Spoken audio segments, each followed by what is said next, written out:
Hello friends, कैसे हैं आप। उम्मीद है आप सब अच्छे ही होंगे। आप सबका स्वागत है इस चैनल पे। तो मेरे दोस्तों, आज हम आपके साथ एक ऐसे देश के किस्से बताएंगे जो दुनिया के दूसरे देशों से एकदम अलग है। इस देश को दुनिया में एक काल्पनिक देश माना जाता है। ये है इतना सुंदर और इतना हरा भरा। इस देश में बौद्ध धर्म से जुड़ी संस्कृति फैली हुई है। तो दोस्तों, आज हम भूटान के किस्सों को सुनाने जा रहे हैं। भूटान एक ऐसा देश है जिसे किंगडम ऑफ भूटान भी कहा जाता है। दोस्तों, भूटान एक लैंडलॉक और एक बफर जोन देश है। लैंडलॉक इसलिए क्योंकि इसकी सीमा किसी भी खुले समुद्र के साथ नहीं लगती, और बफर जोन इसलिए क्योंकि ये देश दो बड़े बड़े देश भारत और चाइना के बीच में फंसा हुआ है। ये साउथ एशिया में ईस्टर्न हिमालय के पर्वतों में है। भूटान के पड़ोसी तिब्बत, चुंबी वैली और भारतीय स्टेट सिक्किम, वेस्ट बंगाल, असम और अरुणाचल प्रदेश है। दोस्तों, मालदीव देश के बाद भूटान की पॉपुलेशन सबसे कम है, जो कि करीबन 7,54,000 है। इन देशों में एक डिफरेंस भी है। मालदीव की खूबसूरती उसके बीचेस से है और भूटान की खूबसूरती उसकी हरियाली, उसके पेड़ पौधों से। इस देश का एरिया करीबन 38,394 स्क्वायर किलोमीटर का है, जो कि भारतीय राज्य केरला के बराबर है। और भूटान का सबसे बड़ा शहर और उसकी राजधानी है थिम्फू। पर यहाँ का फाइनेंशियल सेंटर है फुनसुलिंग, जिसको गेटवे ऑफ भूटान भी कहा जाता है, क्योंकि जब भी आप भारत से भूटान जाओगे तो आपको भूटान के बॉर्डर में सबसे पहले फुनसुलिंग के ही दर्शन होंगे।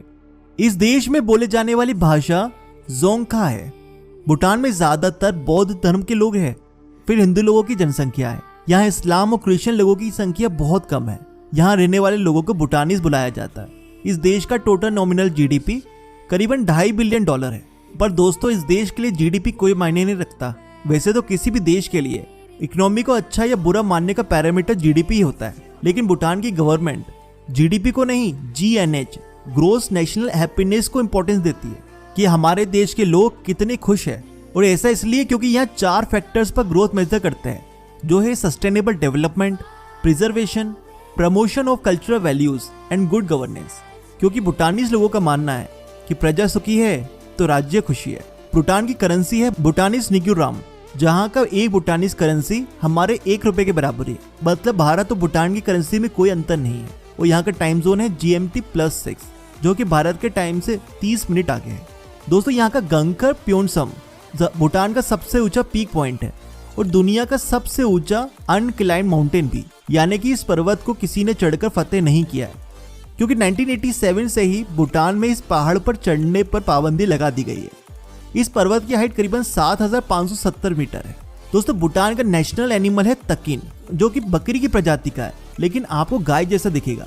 ये एक गोट एंटीलोप है। पहले इसे लोग माइथोलॉजिकल यानी पौराणिक जीव मानते थे, पर फिर इस पर रिसर्च करने के बाद पता चला कि ऐसे जीव भी मौजूद है। भूटान को लैंड ऑफ ड्रैगन्स भी माना जाता है, क्योंकि यहाँ अक्सर हिमालय में बिजली की कड़कड़ाहट सुनाई देती है, जिससे ये ड्रैगन का संदेश समझते हैं। इस देश में health and education facilities free है, जिससे यहाँ का लिटरेसी रेट और इन्फेंट मोर्टेलिटी रेट को कंट्रोल करा जाए और इस देश को एक डेवलप्ड देश बनाया जाए। भूटान का नेशनल स्पोर्ट आर्चरी है, यानी कि तीरंदाजी। यहाँ भूटानीज लोग अक्सर आपको ये गेम खेलते नजर आएंगे। दोस्तों, भूटान एक कार्बन नेगेटिव देश है। इसका मतलब है कि ये जितना कार्बन डाइऑक्साइड प्रोड्यूस करता है, उससे कहीं ज्यादा तो ये अब्जॉर्ब कर लेता है। ऐसा इसलिए क्योंकि इस देश का 60% भाग जंगलों से घिरा हुआ है और यहाँ की गवर्नमेंट के मुताबिक हमेशा ही यहाँ 60% एरिया जंगलों से ही घिरा रहेगा। भूटान में नेचुरल एनवायरनमेंट, ग्रीनरी बहुत महत्व रखती है और ऐसा होना भी चाहिए। भाई, भूटान के लोग अपनी गाड़ियों को बहुत ही संभाल कर चलाते हैं। शायद इसलिए इस देश में ट्रैफिक लाइट जैसी चिड़िया के लिए भी कोई जगह नहीं है। जी हाँ दोस्तों, भूटान में कहीं पर भी ट्रैफिक लाइट नहीं लगी है। और आपको ये जानकर हैरानी होगी कि एक बार यहाँ की गवर्नमेंट ने एक शहर में ट्रैफिक लाइट लगाना शुरू कर दिया, तो यहाँ के लोकल लोगों ने प्रोटेस्ट किया कि उनको इस ट्रैफिक लाइट की कोई जरूरत नहीं है, और गवर्नमेंट ने उनकी बात मान ली। इसी वजह से जब भी आप भूटान जाएंगे, आपको यहाँ पे ट्रैफिक लाइट नहीं दिखेगी। दोस्तों, भूटान में आप किसी भी पब्लिक प्लेस में स्मोकिंग नहीं कर सकते, क्योंकि यहाँ ऐसा करना कानूनी जुर्म है। वैसे तो हमारे भारत में भी इसको कानूनी जुर्म ठहरा दिया गया है और इस पर काफी फाइन भी लगाया है, लेकिन फिर भी कुछ लोग बाज नहीं आते। पर भूटान में तो गलती से भी ये मत कर लेना, क्योंकि भूटान का कानून काफी सख्त है। लेकिन भूटान की गवर्नमेंट ने कुछ सोचा कि हमारे यहाँ कुछ तो स्मोकर्स हो गई, तो उनके लिए एक प्रॉपर स्मोकिंग पुलिस बना दी गई है। वो वहां जाके स्मोकिंग कर सकते हैं। लेकिन अगर आप फिर भी पब्लिक प्लेस पे स्मोकिंग करते हुए पकड़े गए तो आपको 3 से 5 साल की जेल हो सकती है। यहाँ पे तंबाकू के इस्तेमाल से किसी भी चीज को बनाना सख्त मना है, इसलिए तंबाकू के सारे प्रोडक्ट्स भारत और चीन से इंपोर्ट किए जाते हैं, जिस पर हैवी ड्यूटीज भी इंपोज करी जाती है ताकि लोग इसको कम से कम खरीदें। दोस्तों, अगर आप पहली बार भूटान में किसी के घर जाए तो मेशू जरूर कहिएगा, जिसका मतलब है कि आप खाना नहीं खाना चाहते, क्योंकि आप सामने वाले को तकलीफ नहीं देना चाहते। भूटान में ऐसे कस्टम है कि अगर आप पहली बार किसी के घर जा रहे तो आप उनके यहाँ खाना नहीं खाते। Just a way to express gratitude. Lord Buddha के पद चिन्हों पर चलते हैं भूटानीज, इसलिए इनके देश में क्राइम रेट्स भी बहुत कम है और ये एक बहुत ही शांत देश है। दोस्तों, भूटान जाए तो यहाँ की ट्रेडिशनल ड्रेस जरूर खरीद कर लाए, जिसका नाम लड़कों के लिए घो और लड़कियों के लिए कीरा है, क्योंकि यहाँ तो ये ट्रेडिशनल ड्रेस पहनना कंपलसरी है, फिर चाहे वो स्कूल्स हो या गवर्नमेंट ऑफिसेस।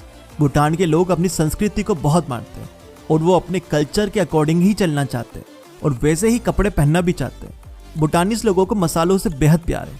यहाँ के लोग खानों में मसाले मिला के नहीं, बल्कि मसालों में खाना मिला के खाते हैं और मिर्ची को तो ये मसाला मानते ही नहीं है। उनके लिए तो ये एक महत्वपूर्ण सब्जी है जिसको ये चट चट करके खा जाते हैं।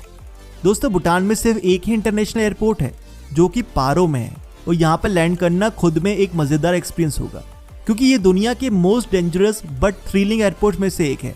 यहाँ पर दुनिया के सिर्फ 8 ही पायलट ऐसे हैं जो लैंडिंग कर पाते हैं, तो खासकर सीट बेल्ट बांधना मत भूलिएगा। दोस्तों, चलिए अब चलते हैं सीधे भूटान की कुछ बेहतरीन जगह घूमने के लिए, जो वहाँ की प्रोमिनेंट टूरिस्ट प्लेसेस में से एक है, रिनपुंग जोंग।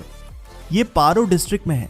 दोस्तों, जोंग का मतलब होता है किला और रिनपुंग जोंग एक बेहद ही सुंदर किला है जो कि 16वीं शताब्दी में बनाया गया था। इसे fortress on the heap of jewels भी कहा जाता है और ये एक बहुत ही शानदार तरीके से भूटानीज आर्किटेक्चर में बनाया गया है। यहाँ काफी सारे मंदिर और श्राइन्स भी बने।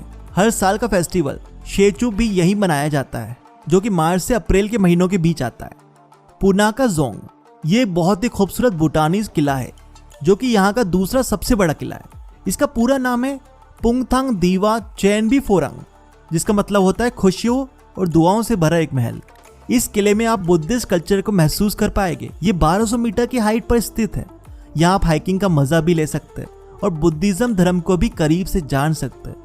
बुद्धा दोरदम्मा स्टैचू ये एक विशाल शाक्यमुनि बुद्धा स्टैचू है।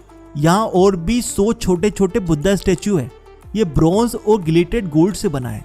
इनकी हाइट करीबन 54 मीटर है। ये 2015 में बनकर तैयार हुए थे। ये थिम्फू शहर के किसी भी कोने से आपको दिख जाएंगे। इस जगह को कुंजंग फोरंग के नाम से भी जाना जाता है। टाइगर्स नेस्ट इसे पारो तक्संग के नाम से भी पहचाना जाता है। ये एक प्रोमिनेंट बुद्धिस्ट टेम्पल है जो कि काफी पुराना है। ये पारो वैली की ऊंची चट्टानों पर है। यहाँ गुरु पद्मा संभवा को पूजा जाता है। यह 8वीं शताब्दी में बनाया गया था। दोस्तों, भूटान में और भी कुछ अच्छी जगह है घूमने के लिए, जैसे पॉपजिका वैली। इसको हेवन फॉर बर्ड वॉचर्स कहा जाता है। अगर आपको पक्षियों से प्यार है तो इस जगह से भी होगा। चोमल हरी एक्सप्लोर अनट्रोडन पास ये एक ट्रैकिंग रूट है। नोर्जिन लैम स्ट्रीट ये एक बहुत ही फेमस मार्केट है। अगर आप भूटान जा रहे हो तो इस मार्केट से शॉपिंग करें। मोतीथांग ताकिन प्रिजर्व अगर आपको जानवरों से प्यार है तो यहाँ पे आपको बहुत सारे जानवरों की प्रजातियां देखने को मिलेगी। नेशनल म्यूजियम ऑफ भूटान अगर आप भूटान को और भी करीब से जानना चाहते हो, उसके इतिहास को समझना चाहते हो, तो नेशनल म्यूजियम ऑफ भूटान सही जगह है। दोस्तों, लेकिन क्या आपको मालूम है भूटान नहीं चाहता कि उसके देश में बहुत ज्यादा टूरिज्म आए, क्योंकि उसका मानना है कि बहुत ज्यादा जब टूरिज्म आएगा तो उसके साथ ही पॉल्यूशन भी आएगा। टूरिस्ट गंदगी भी बहुत फैलाते हैं, लेकिन उसको टूरिज्म से होने वाली कमाई भी चाहिए। तो इसका उसने एक इलाज ढूंढा। जितने भी कंट्रीज के टूरिस्ट भूटान आते हैं वो उनको पर डे $250 चार्ज करता है, जिसके अंदर वो होटल और गाइड खुद देता है। $250 का मतलब हो गया कि पर डे का करीबन 17 से 18 हजार रुपए। पर आप डरिए नहीं, वो भारतीयों से $250 चार्ज नहीं करता है। इससे उसका टूरिज्म का रेवेन्यू भी इंक्रीज होता है और टूरिस्ट भी कम आते हैं, जिससे उसका देश गंदा भी नहीं होता। दोस्तों, वैसे तो हम आपसे हमेशा हर देश के स्कैम्स के बारे में बात करते हैं, पर भूटान एक सेफ कंट्री है और जैसा कि हमने आपको बताया भूटान का क्राइम रेट काफी कम है, इसलिए यहाँ स्कैम्स भी बहुत ही छोटे मोटे होते हैं, जैसे जेब कतरी, छीना चपटी, वो भी नाम मात्र। चलिए अब हम चलते हैं, फिर मिलेंगे आपसे एक नए देश की बातों के साथ। तब तक आप हमारे चैनल को सब्सक्राइब करके बेल आइकन दबा दीजिए ताकि हमारी अगली वीडियो का नोटिफिकेशन आप तक पहुंच सके। और मुझे कमेंट में बताइएगा कि अगली वीडियो किस देश के ऊपर बनाऊं। और आप सबका शुक्रिया इस वीडियो को देखने के लिए। Tata, bye bye, see you, sayonara.